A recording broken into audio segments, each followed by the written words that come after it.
অনেকে মনে করেন হ্যাঁ দুনিয়াদারি ছেড়ে দেই, একেবারে না। দুনিয়ার মূল্য নাই এর মানে এই না যে দুনিয়াকে আপনি একেবারে ছেড়ে দিবেন। কারণ পরীক্ষা হচ্ছে কিসের জন্য? সার্টিফিকেটের জন্য। পরীক্ষা কিসের জন্য? সার্টিফিকেটের জন্য। আপনার যদি সার্টিফিকেট অর্জন করতে হয় পরীক্ষা দিতে হবে, পরীক্ষার হলে যেতে হবে, পরীক্ষার ময়দানে আপনাকে অবতীর্ণ হতে হবে। এই দুনিয়া হচ্ছে পরীক্ষার ময়দান। এই দুনিয়ায় আপনি পরীক্ষায় যা লিখবেন, যা করবেন, মরার পর থেকে তাই পাবেন, তাই পাবেন। আল্লাহি ওয়ালা ইউযলামুনা ফাতিলা। সামান্য পরিমাণ জুলুম করা হবে না, আপনি যা পাবেন তাই পাবেন, যা পাওয়ার তাই পাবেন। একটু কমও দেয়া হবে না। আল্লাহ সুবহানাহু ওয়া তাআলা রহমত করে বেশি দিতে পারেন, কিন্তু একটু কমও দিবেন, একটু কমও দিবেন না। আল্লাহ সুবহানাহু ওয়া তাআলা মানে রাসূলুল্লাহ সাল্লাল্লাহু আলাইহি ওয়াসাল্লাম ইবনে তাইমিয়ার উক্তিটা বলছিলাম। ইমাম ইবনে তাইমিয়াকে জিজ্ঞাসা করা হয়েছিল, তাকে জিজ্ঞাসা করা হয়েছিল দুনিয়াকে আমি কতটুকু ব্যবহার করব? দুনিয়া তো আমার থাকতে হবে, দুনিয়া তো বাঁচতে হবে, ঘর বাড়ি এগুলো দরকার আছে, তো দরকার আছে না? দরকার তো আছে। হ্যাঁ, হুজুর তো বলছে দুনিয়া একেবারে ছেড়ে দিতে, না আমি সে কথা বলছি না। দুনিয়াকে ব্যবহার করতে হবে কতটুকু? ইমাম ইবনে তাইমিয়া রাহিমাহুল্লাহ বলছেন দুনিয়াকে ততটুকুই ব্যবহার করতে হবে মা ইয়ানফাউক লিল আখিরাহ, আখিরাতের জন্য আপনার এই দুনিয়া যতটুকু উপকারে আসবে। দুনিয়াকে কতটুকু ছাড়তে হবে? তিনি বলছেন তারকুদ দুনিয়া মা লা ইয়ানফাউকা লিল আখিরাহ। দুনিয়াকে পরিত্যাগ আপনি ততটুকুই করবেন আখিরাতের জন্য যতটুকু আপনার উপকারে আসবে না ততটুকু। অর্থাৎ আপনি যে কোনো কথা বলার আগে, যে কোনো কাজ করার আগে আপনি হিসাব করবেন এই কথাটা, এই কাজটা কি আমার আখিরাতে কাজে লাগবে নাকি লাগবে না? আমার কি আখিরাতে কাজে লাগবে কি লাগবে না? যদি মনে করেন আখিরাতে লাগবে আপনি বলবেন, করবেন। আর যদি মনে করেন আখিরাতে লাগবে না তাহলে আপনি বলবেন না, করবেন না। মনে হতে পারে ভাই দুনিয়ার তো অনেক কাজ আছে যেগুলো সবসময় আখিরাতের সাথে কানেক্টেড করা যায় না। দুনিয়ার অনেক কাজ আছে যেগুলো সবসময় আখিরাতের সাথে কানেক্টেড করা যায় না। আসলে ভুল ধারণা। সব কিছুই আখিরাতের সাথে কানেক্টেড করা যায় যদি আপনি চান। আজকে বিস্তারিত বলার সুযোগ নেই, শুধু এতটুকু বলেই শেষ করি। মানুষ বিবাহ করে, আপনারা তো মনে করেন, আমরা মনে করি সালাত আদায় করলেই মনে হয় আল্লাহর ইবাদত হয়, সওয়াব হয়। হ্যাঁ, হজ করলে, যাকাত দিলে, রোজা রাখলেই মনে হয় আল্লাহর ইবাদত হয়, আর কোনো কিছু করলে মনে হয় আল্লাহর ইবাদত হয় না।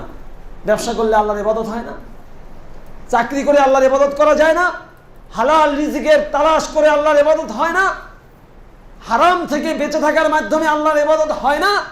সেই বুখারীতে হাদিস রাসূলুল্লাহ সাল্লাল্লাহু আলাইহি ওয়াসাল্লাম বলেছেন ইত্তাকিল মাহারিমা তাকুন আ'বুদান নাস। আল্লাহু আকবার। তুমি হারাম থেকে বেঁচে থাকো তাহলে তুমি সবচেয়ে বড় ইবাদত গুজার হতে পারবে। সুবহানাল্লাহি ওয়া বিহামদিহি। কই আল্লাহ রাসূল তো এই কথা বললেন না তুমি যদি সারা দিন সালাত আদায় করো, সারা বছর সিয়াম রাখো, সারা বছর দান সাদাকা করো, প্রত্যেক বছর যদি হজ করো তাহলে তুমি বড় ইবাদত গুজার হতে পারবে। আল্লাহ রাসূল কি এটা বলছেন? আল্লাহ সেটা বলেন নাই। আল্লাহ রাসূল বলছেন ইত্তাকিল মাহারিমা তাকুন আ'বুদান নাস। তুমি হারাম থেকে বেঁচে থাকো, আল্লাহ এবং আল্লাহ রাসূল যা হারাম করেছেন, নিষিদ্ধ করেছেন, সেগুলো থেকে বেঁচে থাকো, তাহলে তুমি সবচেয়ে বড় ইবাদত গুজার হতে পারবে, সবচেয়ে বড় ইবাদত গুজার।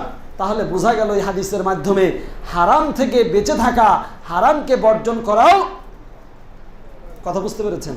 উদাহরণ দিচ্ছিলাম একটু আগে, মানুষ বিয়ে শাদী করে, বিয়ে শাদীর পরে স্ত্রীর সাথে মেলামেশা করে, স্ত্রীর সাথে দাম্পত্য জীবন যাপন করে, স্ত্রীর সাথে সাংসারিক জীবন যাপন করে, তাদের ইন্টিমেসি হয়, তাদের মানে একাকী জীবন যাপন তারা করে। মানুষ মনে হতে পারে, আল্লাহ রাসূল সাল্লাল্লাহু আলাইহি ওয়াসাল্লাম যখন এই কথা বললেন, সাহাবারা জিজ্ঞেস করলেন ইয়া রাসূলুল্লাহ এর মধ্যেও কি সওয়াব রয়েছে? স্ত্রীকে ভালোবাসা, স্ত্রীর সাথে মেলামেশা করা, স্ত্রীর সাথে রাত্রি যাপন করা, এর মধ্যেও কি সওয়াব রয়েছে? আল্লাহু আকবার, আল্লাহু আকবার। আল্লাহ রাসূল সাল্লাল্লাহু আলাইহি ওয়াসাল্লাম বলছেন হ্যাঁ, এর মধ্যেও সওয়াব রয়েছে, এটাও ইবাদত, যতক্ষণ পর্যন্ত আপনি এটা সওয়াবের নিয়তে রাসূলের সুন্নাহ মোতাবেক করবেন। কারণ রাসূলুল্লাহ সাল্লাল্লাহু আলাইহি ওয়াসাল্লাম বলছেন তুমি যদি স্ত্রীর সাথে হালালভাবে মেলামেশা না করে তুমি যদি জিনা করতে তাহলে পাপ হতো কিনা? অবশ্যই পাপ হতো। তাহলে সেই পাপ থেকে বেঁচেছো, এটা হচ্ছে ইবাদত। আর তুমি পাপ থেকে বেঁচে হালালভাবে তুমি তোমার মনের ইচ্ছাকে পূরণ করেছো, এই জন্য আল্লাহ সুবহানাহু ওয়া তাআলা তোমাকে সওয়াব দান করবেন। সুবহানাল্লাহি ওয়া বিহামদিহি। নিয়ত। কত মানুষ আছে, কত মানুষ আছে স্ত্রীর কাছে যাওয়ার দোয়াটা জানে না, নিয়ম জানে না। ইবাদত হবে কোত্থেকে? ইবাদত হবে কোত্থেকে? সম্ভব না। এই জন্য রাসূলের সুন্নাহ মোতাবেক, রাসূলের তরিকা মোতাবেক আপনি যে কোনো দুনিয়াবি কাজ, যেটা আপনার কাছে দুনিয়ার কাজ বলে মনে হয়, এই কাজও যদি করেন তাহলে সেটার মাধ্যমেও সওয়াব অর্জন করা সম্ভব। আল্লাহ সুবহানাহু ওয়া তাআলার কাছে আমরা দোয়া করছি, আমরা আল্লাহ সুবহানাহু ওয়া তাআলার কাছে চাই এই দুনিয়াটাকে ততটুকু ব্যবহার করতে যতটুকু এই দুনিয়াটাকে ব্যবহার করলে আমার জান্নাতে যাওয়া নিশ্চিত হয়। জান্নাতে যাওয়া হচ্ছে আমার টার্গেট, জাহান্নাম থেকে বাঁচা হচ্ছে আমার টার্গেট। এই জাহান্নাম থেকে বেঁচে জান্নাতে যাওয়ার জন্য দুনিয়াটাকে যতটুকু ব্যবহার করতে হয়, দুনিয়াটাকে যতটুকু ব্যবহার করতে হয় আমি ততটুকু দুনিয়া ব্যবহার করব।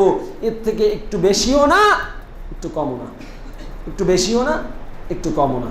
সম্মানিত উপস্থিতি, ওসি বিনাফসি ওয়া ইয়াকুম, আসুন দুনিয়ার থেকে একটু নিজেদেরকে আলাদা করি, একটু আলাদা করে কোরআন এবং হাদিস মোতাবেক দেখি না দুনিয়াটাকে আমার আল্লাহ কতটুকু গ্রহণ করার অনুমতি আমাকে দিয়েছেন। দুনিয়ার টাকা পয়সা বাঁচার জন্য দরকার আছে, গাড়ি বাড়ি দরকার আছে, কিন্তু আপনি সেটা হালালভাবে উপার্জনের চেষ্টা করেন, হালালভাবে হাজার কোটি টাকার মালিক হন।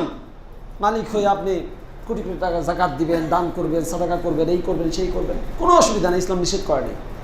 ইসলাম ওই সমাজতান্ত্রিক দৃষ্টিভঙ্গি বলে নাই যে সব রাষ্ট্রের মালিকানা দিয়ে দেন, আপনি ব্যক্তি মালিকানায় কিছু থাকবে না, বলে নাই ইসলাম। ইসলাম বলেছে আপনি হালালভাবে হাজার কোটি টাকার, বিলিয়ন ট্রিলিয়ন টাকার মালিক আপনি হতে পারেন, দুনিয়ার সেরা ধনীও আপনি হতে পারেন। কেন? আবু বকর কি ফকির ছিল নাকি? ওসমান ইবনে আফফান ফকির ছিল, আব্দুল্লাহ ইবনে জুবায়ের, তালহা ইবনে উবাইদুল্লাহ ফকির ছিল। তালহা ইবনে উবাইদুল্লাহ যে আবু তালহা যে বাগান দান করেছে, ইসলামের প্রথম ওয়াকফ, তার কানা করিও আপনারা দান করতে পারি নাই। ওসমান রাদিয়াল্লাহু তাআলা আনহু যে কূপ দান করেছেন, কট্টুক করেছি। তাবুক যুদ্ধে আবু বকর তার বাড়ির সব কিছু নিয়ে এসেছেন, ওমর অর্ধেক নিয়ে এসেছেন, ওসমান কত দিয়েছেন, কই? তার কানা করিও আমরা দিতে পারি নাই। সেই জন্য ওসি বিনাফসি ওয়া ইয়াকুম, আসুন সম্পদ আপনার হালালভাবে আপনি যা ইচ্ছা তাই করেন, কিন্তু ততটুকু যতটুকু আখিরাতের জন্য দরকার। আল্লাহ সুবহানাহু ওয়া তাআলা আমাদের সবাইকে দুনিয়াটাকে ততটুকু ব্যবহার করার তৌফিক দান করুন যতটুকু আমার জান্নাতে যাওয়া নিশ্চিত করার জন্য দরকার হয়।